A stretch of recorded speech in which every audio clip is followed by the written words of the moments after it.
పట్ల గురించి ఆలోచించిండు. పథకాలు పెట్టిండు. రైతు బంధు, రైతు భరోసా అని పెట్టిండు. రైతు బీమా అని పెట్టిండు. సో రేవంత్ రెడ్డి కూడా అలాంటి ఆలోచించి ఏమైనా పథకాలు పెట్టిండా? ఇప్పటి వరకు ఏది పెట్టలే. గవ్వే పాత పథకాలు వస్తున్నాయి తప్ప కొత్తదేం లేదు. ఈరోజు రైతు చేసుకుని మంది అప్పుడు తాగి చనిపోయిన వాళ్ళు చాలామంది ఉన్నారు. ఇప్పుడు జరుగుతున్నాయి.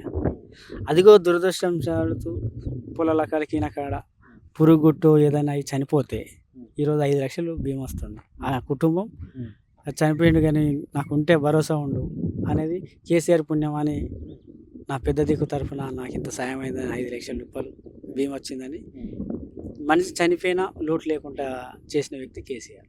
అలాంటివి ఏమైనా రేవంత్ రెడ్డి చేయలేదు? చెప్పుకోవడానికి ఏమైనా పథకాలు? ఒక్కటి సుదే ఈ బోనస్ ఇస్తానని చెప్తున్నారు, పడుతున్నాయా?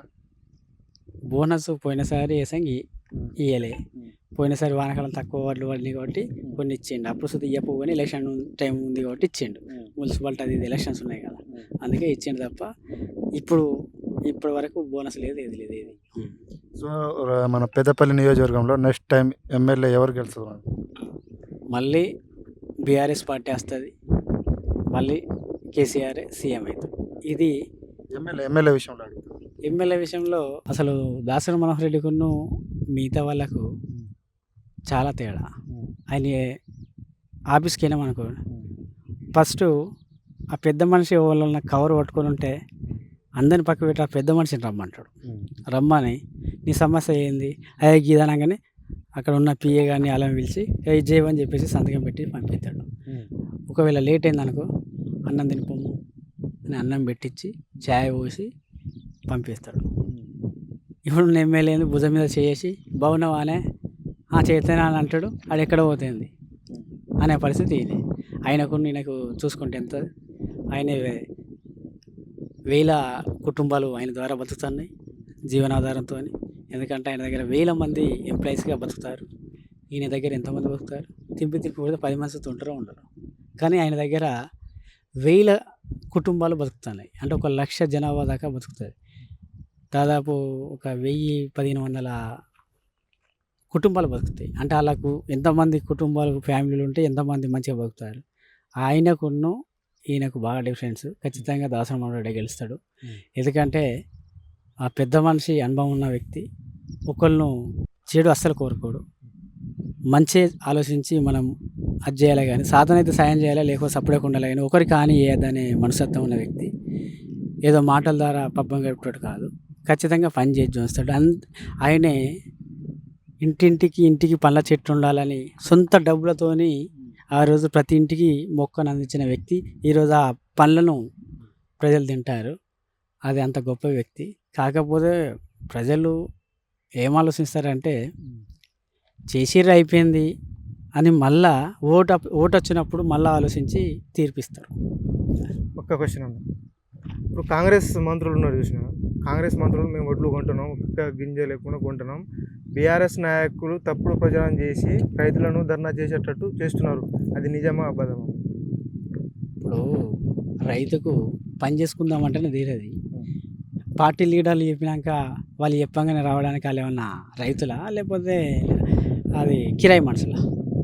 వాళ్ళు రైతులే కదా.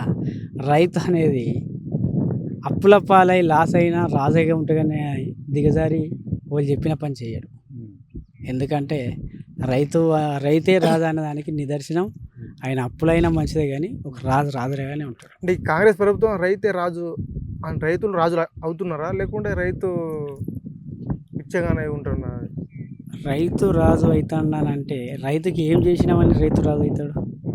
రైతు దిగజారిపోతాడు. రైతు పరిస్థితి ఘోరం అవుతుంది తప్ప నువ్వేం చేసినావు? రైతు బంధు ఇచ్చినావా? రైతు బీమా ఇచ్చినావా?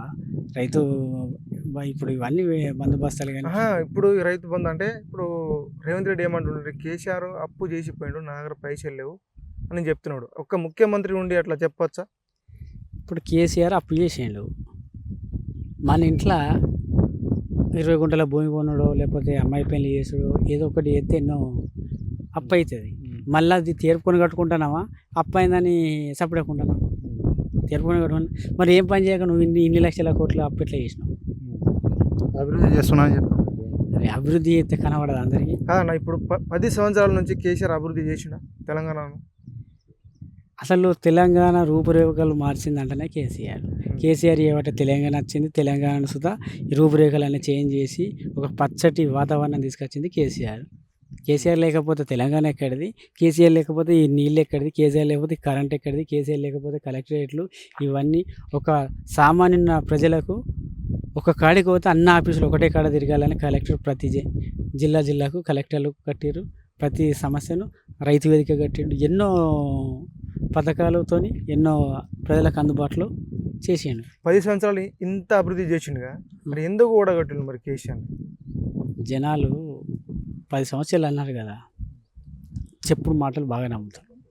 అంటే వాళ్ళ తప్పుడు ప్రచారం కాంగ్రెస్ వాళ్ళు 420 హామీలు ఇస్తే అది కాదు అనేది వాళ్ళందరికీ తెలుసు.